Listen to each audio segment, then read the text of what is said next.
Head-up display, wyświetlacz przezierny, ograniczenia prędkości i tak dalej. Mamy również Travel Assist, mimo że kierownica ma inne przyciski trochę, ale Travel Assist jest, uruchomiony przyciskiem Set, odległość, trzymanie pasa ruchu, podgrzewana kierownica oczywiście, asystent głosowy, jak mamy subskrypcję, na przykład taka usługa jak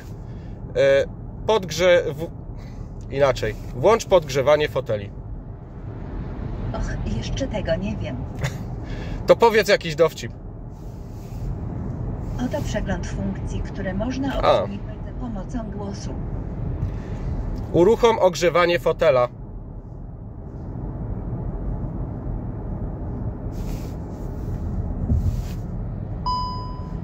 O, uwaga na ruch drogowy, zwraca uwagę cały czas.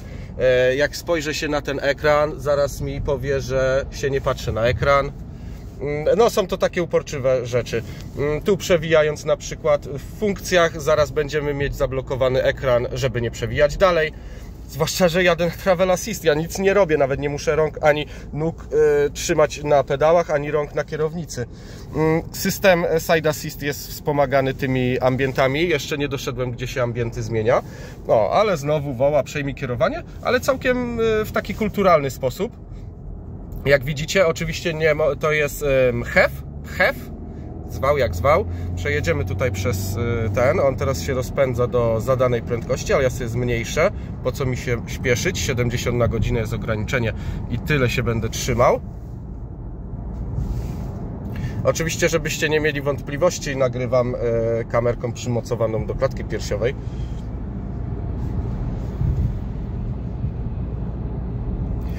Ogólnie samochód całkiem sympatyczny. Dużo jest tych plastików takich, one są średnie, no ale to teraz wszystko jest tak naprawdę plastikowe. Kierowca jako tutaj główny użytkownik samochodu, taki zabudowany w miarę. Pozycja jest w porządku, regulacja fotela w każdej płaszczyźnie dobra. O, zapalił się właśnie Side Assist WRX STI, bardzo fajny samochód. Ale widzicie, o, zawiesiło się tak jak wcześniej tutaj pokazałem. Może jeszcze raz. Uruchom podgrzewanie fotela. Wypróbuj, ustaw temperaturę na 23 stopnie. Mam zimne nogi lub włącz ogrzewanie siedzenia. O, włącz ogrzewanie siedzenia. Ogrzewanie przedniego lewego siedzenia jest już włączone. Okej. Uruchom podgrzewanie kierownicy. Wypróbuj, ustaw temperaturę na 23 stopnie. Mam zimne nogi lub włącz ogrzewanie siedzenia. Ale ja chcę ogrzewanie kierownicy. Wypróbuj, ustaw temperaturę na 23 stopnie. Mam zimne nogi lub włącz ogrzewanie siedzenia. Zobaczymy, czy się zatrzyma, bo stajemy. Travel Assist gotowy do pracy. Nadal możesz jechać 610 km. Zasięg jest całkiem spoko, 610 km mi pokazuje. No, ale fajne jest, Travel Assist gotowy do pracy, sam ruszył bez używania pedału hamulca. To jest oczywiste, jak mamy auto hold, który sobie włączyłem, bo był domyślnie wyłączony, więc trzeba pewną procedurę, przypuszczam, wykonać. I teraz jakby on pamięta go. No i zaraz tu będziemy skręcać. Ale już przy dłuższym postoju oczywiście trzeba dać gaz. Muszę powiedzieć tak, auto jedzie, ale od około 4,5–5 tysięcy obrotów dopiero zaczyna ruszać.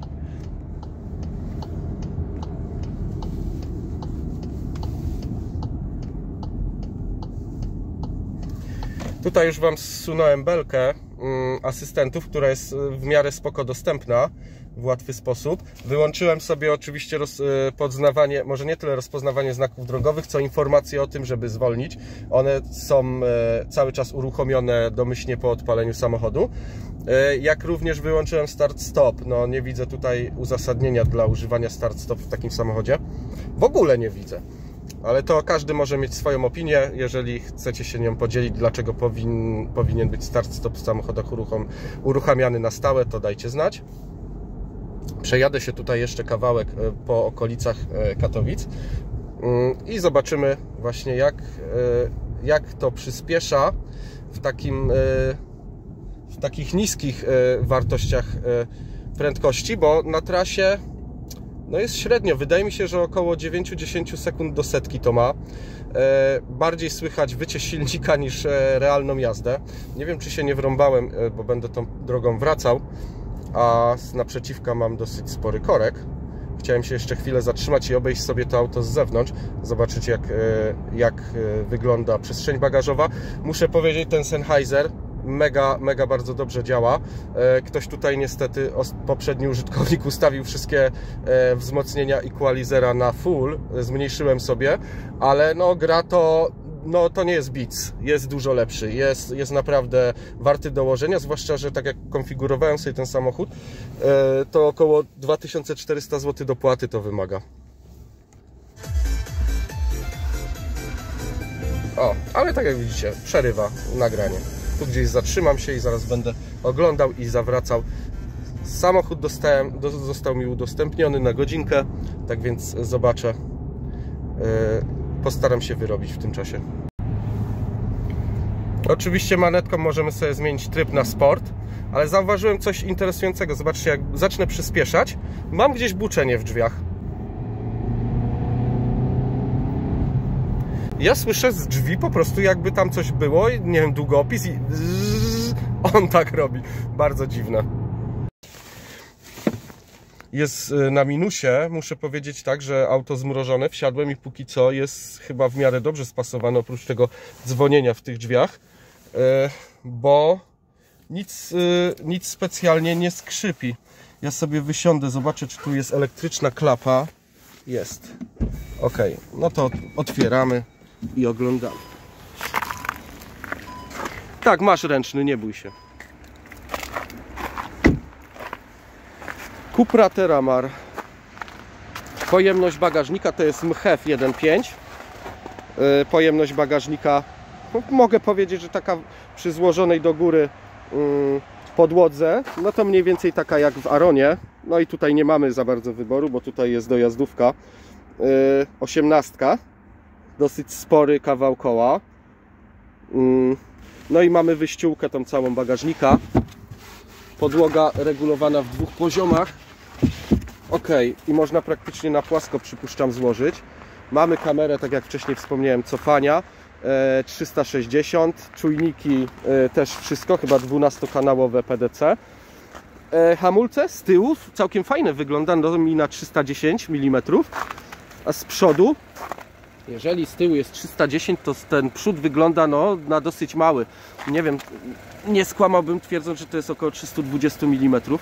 Przy takim gabarycie auta. Auto jest wielkości mniej więcej nowego Tiguana zwykłego, bo teraz Allspace'a już nie ma, zmienili, dali jakiegoś innego. Jest pomiędzy Ateką a Tarako. No i w zasadzie to jest taki odpowiedni wybór dla rodziny 2+2.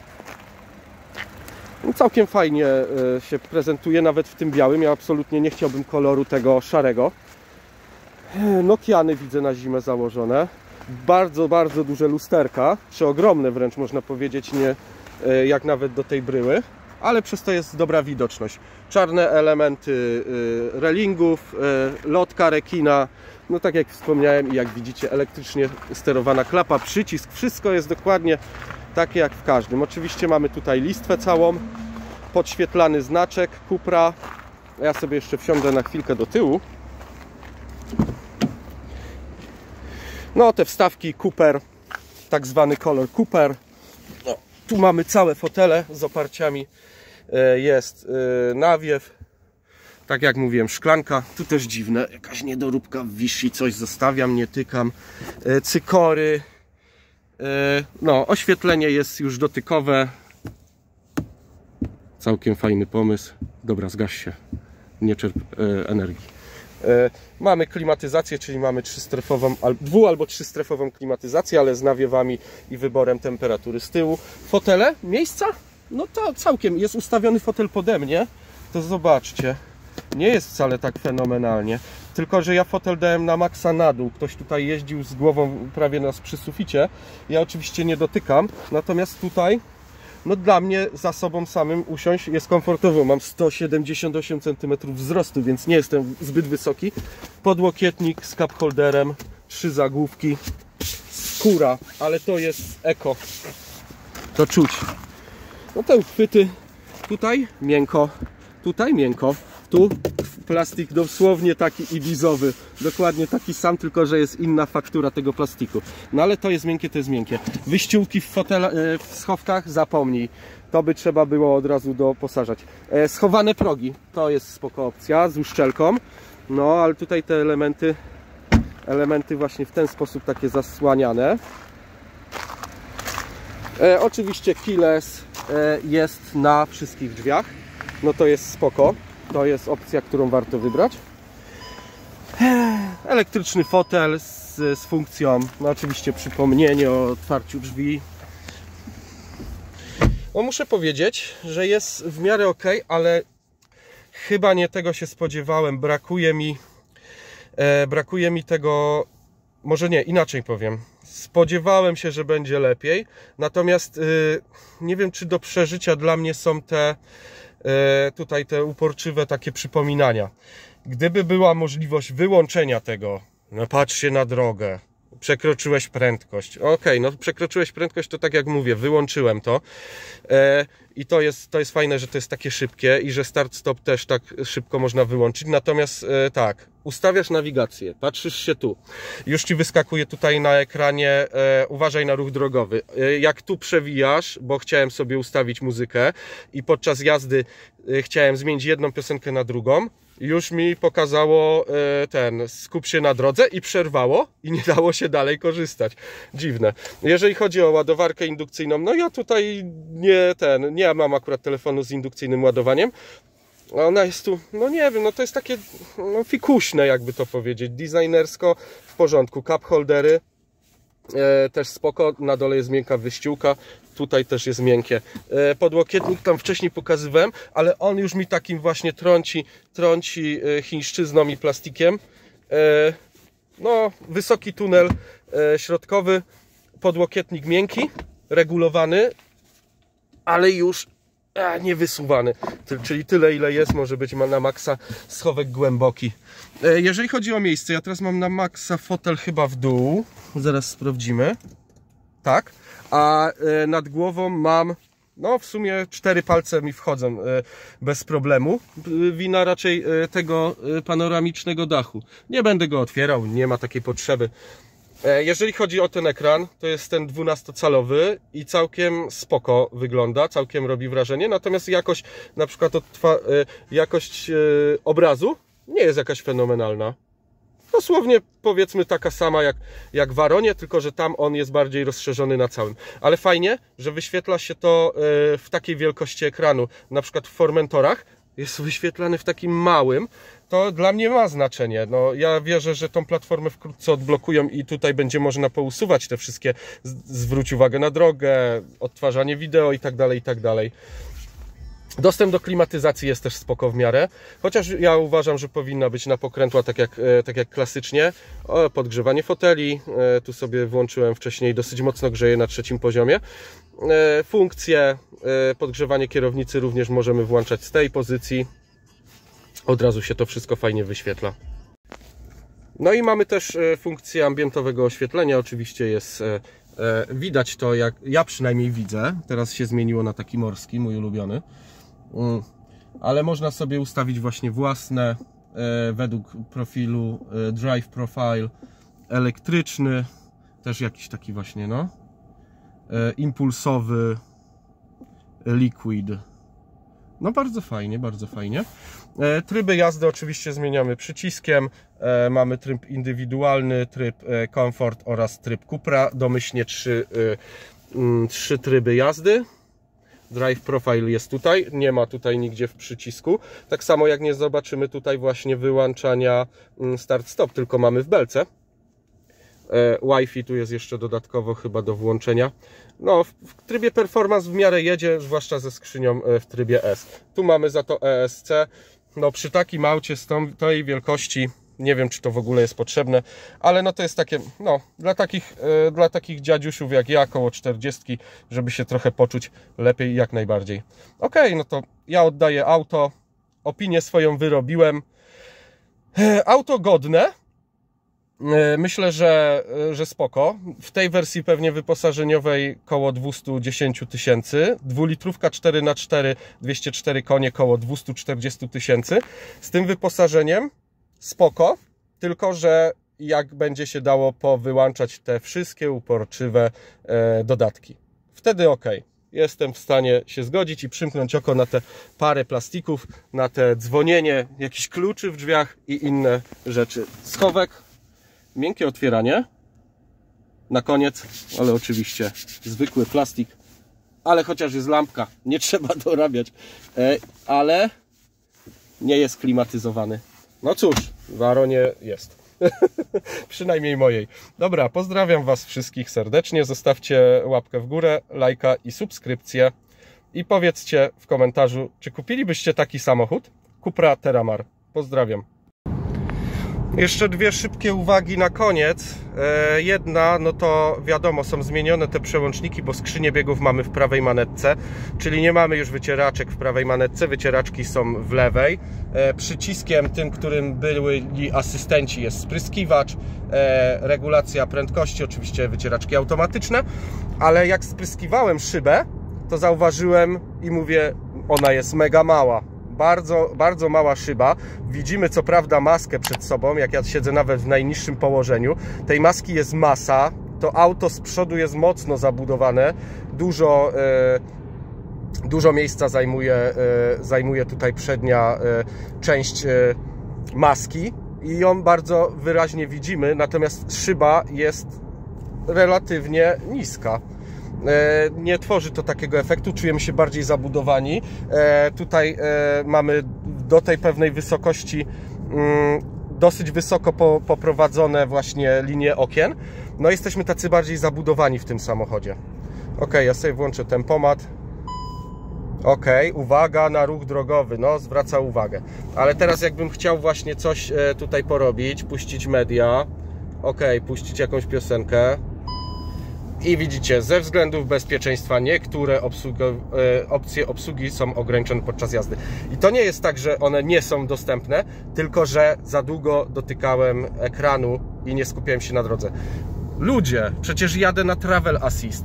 Nic, nie mam innego do roboty, nie? Ale blokada mimo wszystko się uruchomiła. Ok, wracam do salonu, zdaję samochód, a Wy macie pełną relację. Myślę, że powiedzmy, tak na takiego amatora jak ja, dosyć obszerną. Te parę kilometrów przejechałem, zużycie paliwa 11,2, czyli całkiem sporo, ale jak